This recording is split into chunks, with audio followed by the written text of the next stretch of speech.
Have you ever felt completely overwhelmed by all the noise around you? The constant flood of opinions, expectations, and the pressure to keep up can be exhausting, right? Now picture this.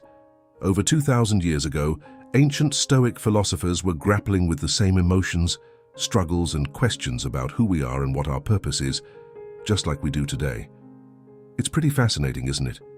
Their wisdom from centuries ago still holds true in our fast-paced modern world. Today, we're going to explore the Stoic way of life. We'll uncover timeless truths that can help us navigate through the chaos of the 21st century with grace, resilience, and inner peace. Whether you're dealing with stress, searching for meaning, or just curious about a philosophical approach to life that stood the test of time, you're in the right place. If you're ready to embark on this journey of self-discovery and timeless wisdom with us, hit that subscribe button. And remember, every part of this video is made with you in mind, so don't skip any section. Each moment is a step towards becoming a more stoic, resilient you. Tip number 1, worry less about what others think. Isn't it interesting how often we get caught up in caring about what others think? We often sacrifice our own peace and happiness trying to fit into their expectations. But let's take a moment to explore some ancient wisdom from Stoic philosophers. Marcus Aurelius, one of these philosophers, highlighted how seeking approval from others is ultimately pointless. He encourages us to question why we feel the need to please everyone else, and urges us to break free from this need for external validation. It's quite freeing to realize that the only approval that truly matters is the one we give ourselves. Think about it. At the end of the day, when you're lying in bed, it's your own thoughts that matter most, not what others think. So why not focus on being true to yourself, your values, and your actions? Imagine the freedom of being authentically you, not influenced by fleeting opinions or trends. But how do we stop caring so much about what others think? It starts with understanding and affirming your own values. What do you stand for? What's most important to you? When your actions align with your beliefs, you'll feel a deep sense of peace and authenticity that no external approval can match. Furthermore, embracing your uniqueness naturally attracts people who appreciate you for who you truly are, not for who they want you to be. It's about quality, not quantity.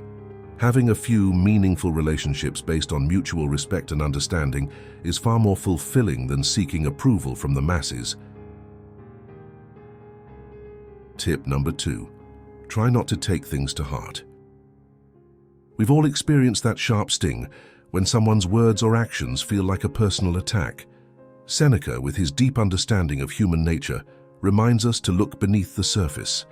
He suggests that when someone behaves hurtfully or offensively towards us, it's often not really about us at all. People act based on their own perceptions, struggles, and past experiences. Imagine everyone wearing unique glasses that color how they see the world, including how they see us. Now think back to a time when you might have snapped at someone or acted out of character. Chances are you were dealing with something else entirely, like stress, fear, or insecurity. So, if we can recognize this in ourselves, why not extend the same understanding to others? This shift in perspective, advocated by Seneca, is about empathy and self-preservation. When we stop taking things personally, we release ourselves from unnecessary pain. It's like dropping a heavy burden and suddenly feeling lighter and more free.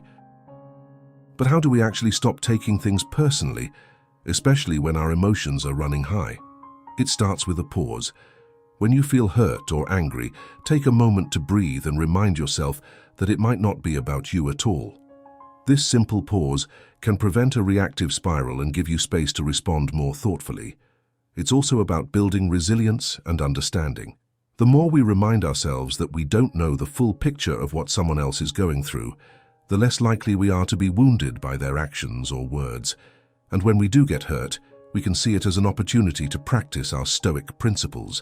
We can ask ourselves, what can I learn from this? How can it help me grow? By embracing this Stoic approach, we not only protect our peace of mind, but also open ourselves up to more compassionate and meaningful interactions.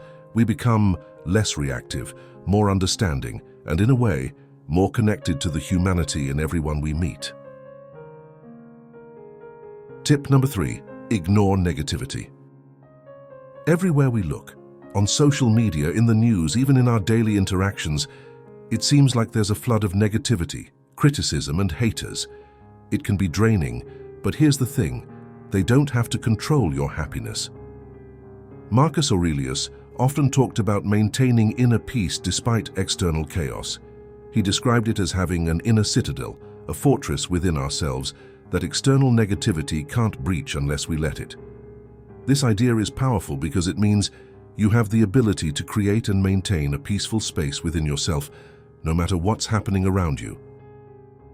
So how do we deal with the haters and keep our inner citadel secure?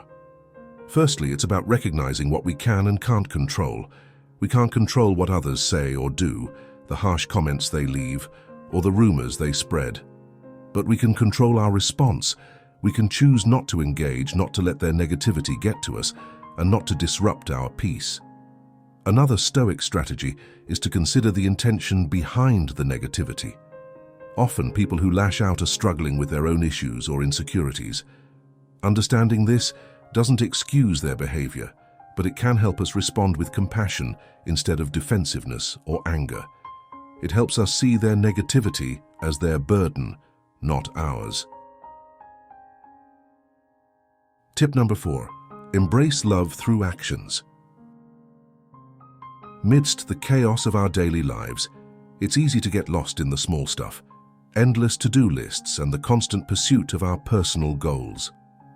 But Stoicism, with its deep understanding of human nature, reminds us of what truly matters: our connections with the people we love. Stoicism isn't just about discipline and resilience, it's also about community and relationships. The Stoics recognized the fleeting nature of life and emphasized the importance of cherishing every moment with our loved ones. They encouraged us to live in the present, appreciate the here and now, and value the people who bring meaning and joy to our lives. So, how do we actually do this, especially when life gets hectic? It starts with mindfulness, making a conscious effort to be fully present when we're with our loved ones. It means listening attentively, engaging wholeheartedly, and demonstrating through our actions that they matter to us. Expressing gratitude is another crucial aspect. It's about letting our loved ones know that we appreciate them, not just with big gestures, but also in the little everyday moments that define our relationships. A simple thank you or a note of appreciation can go a long way in acknowledging their value and the positive impact they have on our lives. And then there's expressing love, which can take many forms, tailored to each individual and relationship. It could be spending quality time together, offering support during tough times, or celebrating joys and successes together. Love, in the Stoic sense, is active and engaged. It's about showing up for people and being there when it matters most. Making time for our loved ones is perhaps the most important part. In our busy lives, it's easy to neglect relationships and assume that people will always be there. But Stoicism reminds us of the impermanence of life and urges us to prioritize our connections. Cherishing our loved ones means honoring them with our time, attention, and affection, even when it feels like there's a million other things vying for our focus.